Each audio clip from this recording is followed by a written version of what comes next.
Hello दोस्तों, नमस्कार। स्वागत है आप सभी का एजुकेशन मंत्रा में। दोस्तों, आज की इस वीडियो में हम सुपर टेट 2022 के बारे में चर्चा करने वाले हैं। दोस्तों, सुपर टेट का जो एग्जाम है वो 2022 में ही होना है। अब भर्तियों की संख्या कितनी होगी ये किसी को नहीं पता है। अगर साफ और खुले मन से पूछा जाए तो किसी को भी नहीं पता कि कितने पदों पर भर्तियां होंगी। कोई 17,000 पद पर कह रहा है, कोई 51,000, कोई 70,000, कोई 90,000। लेकिन हम पर इस पर ध्यान नहीं देना है, हमको सिर्फ और सिर्फ प्रिपरेशन पर ध्यान देना है। तो आज के दोस्तों इस वीडियो में हम चर्चा करने वाले हैं कि सुपर टेट में 120 से अधिक अंक किस प्रकार से लाए जा सकते हैं।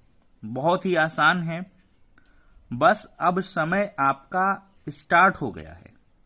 क्योंकि नई सरकार के फ्रेम होने के बाद से यहां पर सुपर टेट पर कार्य होगा और शिक्षक भर्तियां आनी हैं। तो और अन्य टॉपिक्स पर हम बाद में बात कर लेंगे, लेकिन आज हम इस पर चर्चा करेंगे कि हमारा पाठ्यक्रम क्या है। तो दोस्तों, यहां पर देखें तो परिषदीय प्राथमिक विद्यालयों में सहायक अध्यापक के रिक्त पदों पर नियुक्ति के संबंध में प्रस्तावित शिक्षक भर्ती परीक्षा की विषय वस्तु दी गई है। तो दोस्तों, कुल 3 घंटे का आपका समय रहेगा और प्रश्नों का प्रकार जो रहेगा वो ऑब्जेक्टिव रहेगा, बहुविकल्पीय। यह अतिलघु 2018 में था और 2019 का जो सुपर टेट हुआ उसमें जो है ऑब्जेक्टिव क्वेश्चन है। पूर्णांक आपका 150 और प्रश्नों की संख्या भी 150 रहेगी। अब दोस्तों हम बात करें तो भाषा के अंदर आपको हिंदी, अंग्रेजी, विज्ञान, गणित, पर्यावरण, सामाजिक अध्ययन कक्षा 12 तक के स्तर के क्वेश्चन पूछे जाएंगे। जबकि जो शिक्षण कौशल, बाल मनोविज्ञान, सूचना तकनीकी, जीवन कौशल, प्रबंधन और अभिवृद्धि है, यह आपको डीएलएड पाठ्यक्रम के स्तर पर मिलेगी। अब देखिए, जो भाषा है, भाषा में 3 चीजें हैं, आपको हिंदी, संस्कृत और अंग्रेजी। ऐसा नहीं है कि सिर्फ आप हिंदी का ही पेपर दोगे या संस्कृत का या इंग्लिश का, तीनों के आपके क्वेश्चंस रहेंगे और इनका कैटेगराइजेशन है 40 मार्क्स का। अब क्या करते हैं, 20 की हिंदी कर देते हैं, 10 का संस्कृत, 10 का इंग्लिश कर देते हैं। मतलब 20 प्रश्न हिंदी के, 10 संस्कृत के और 10 अंग्रेजी के। आपको सारे प्रश्नों को करना अनिवार्य है, कोई भी छोड़ना नहीं है। ठीक है। अब देखिए हिंदी की स्ट्रेटेजी क्या होनी चाहिए दोस्तों। तो यहां पर हिंदी के लिए आपकी जो बेस्ट बुक है वो लूसेंट की है। यहाँ किसी बुक्स का प्रमोशन नहीं है, लेकिन हिंदी की अगर लूसेंट की बुक आप प्रिपेयर कर लें अच्छे से, और संस्कृत की जो पुस्तकें हैं वो बहुत सारी मार्केट में अवेलेबल हैं, लेकिन हिंदी आपने अच्छे से पढ़ लिया तो संस्कृत का बहुत सारा टॉपिक आपका खुद ब खुद यहाँ से पकड़ में आ जाएगा। और मेरे हिसाब से संस्कृत के लिए आपको कोई पुस्तक की आवश्यकता नहीं है, लेकिन फिर भी आप जो है मार्केट से कोई एक पुस्तक ले सकते हो। बाकी कक्षा 6, 7, 8 की जो संस्कृत की बुक्स हैं परिषदीय प्राथमिक विद्यालयों में चलती हैं, जो उनका आप अध्ययन कर लें तो कार्य हो जाएगा। क्योंकि उसमें बहुत सारे प्रश्न आपको जो मतलब कह लें कि बड़े इजी टाइप के हैं, जो खुद ही आपको आ जाएंगे। ठीक है।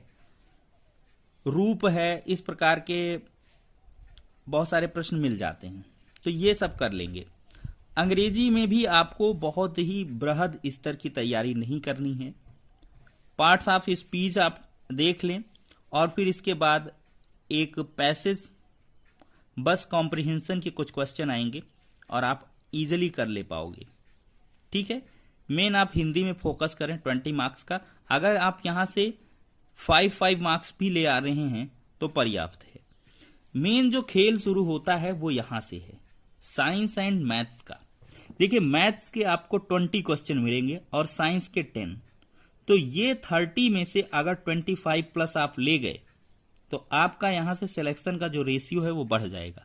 क्योंकि मैथ्स और साइंस जो है वो बहुत सारे स्टूडेंट्स की वीक रहती है और इसी में लोग मात खा जाते हैं। यहीं से जो स्कोर है आपका आगे बढ़ेगा। ठीक है।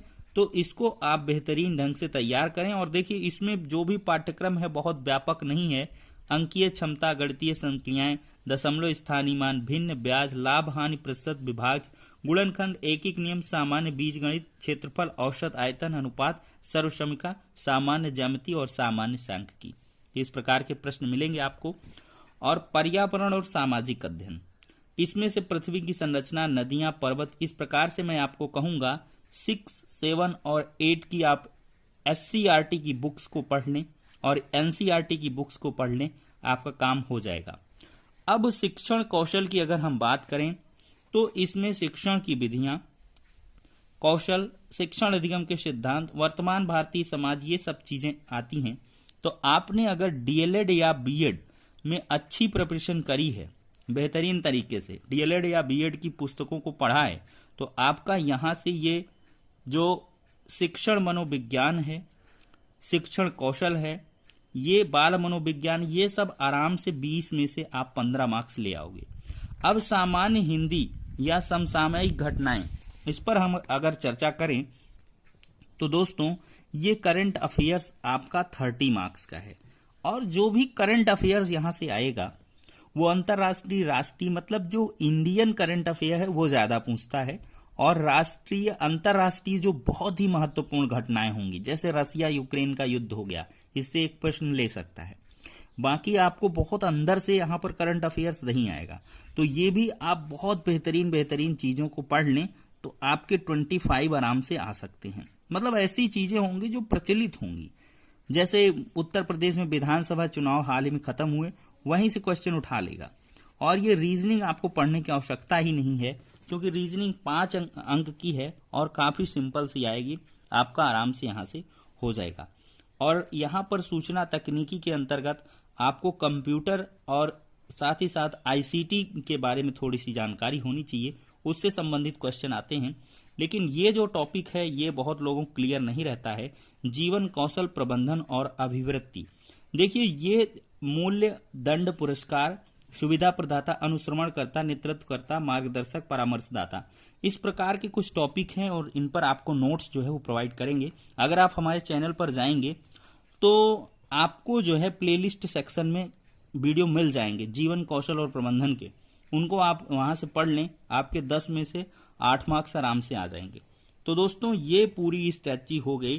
कुल मिला के आपके अगर 120 प्लस मार्क्स आएंगे तभी आपका यहां से सिलेक्शन हो पाएगा। एक मैं छोटी सी आपको गाइडलाइन यहां पर बता दे रहा हूं कि किस प्रकार से आपकी स्ट्रेटजी यहां पर होनी चाहिए।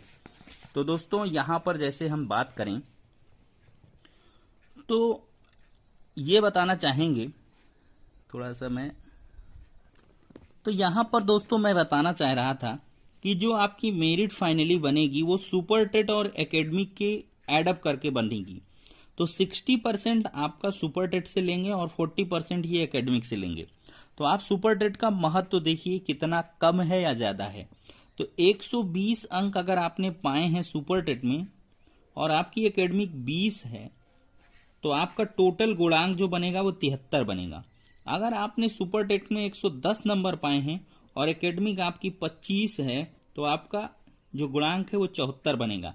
तो देखिए 10 प्रश्न का फासला है, 10 अंक का पूरा, लेकिन यहां पर आप एकेडमिक में ज्यादा नहीं कर पाने की वजह से यहां पर पीछे रह जा रहे हो। तो ये मार्जिन आपको मेंटेन करने के लिए इसमें हायर मार्क्स लाने की आवश्यकता है। तो सुपर टेट में आपको खास फोकस रखना है। और जो लोग सोचते हैं कि जब भर्ती का विज्ञापन आ जाएगा तब हम तैयारी करेंगे, तो आप ये स्कोर 120, 130 नहीं ले पाओगे, क्योंकि शॉर्ट टाइम स्पैम में आप ज्यादा मार्क्स नहीं ला पाते हो। इधर उधर आप परेशान तो होते हो, लेकिन आपको सफलता नहीं मिल पाती है। तो आप अभी से 120 प्लस का टारगेट बना के रख के चलिए, और भर्तियां चाहे जितनी आए उस पर आपका ये सिलेक्शन करवा देगा। 120, 130 तक आराम से आएंगे, लेकिन 130 के आगे जो बहुतायत होते हैं वो डीजे वाले बाबू होते हैं, आप लोग उनको जानते ही हैं। 140, 44 भी ले आएंगे 14 सब्जेक्ट में। तो इन डीजे वाले बाबुओं से भी आपको निपटना है, तो आपको 120 से 130 के बीच का स्कोर रखना होगा।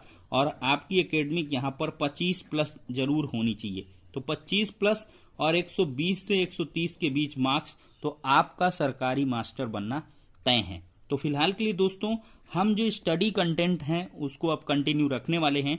पहले हम मैथ्स को ही डिस्कस करेंगे, पहले मैथमेटिक्स को और साइंस को हम डिस्कस करेंगे। इसका टॉपिक वाइज स्टडी आपको हम करवाएंगे। तो कितने लोग सहमत हैं, पढ़ना चाहते हैं हमारे साथ, कमेंट अवश्य करें। नेक्स्ट वीडियो में मिलते हैं।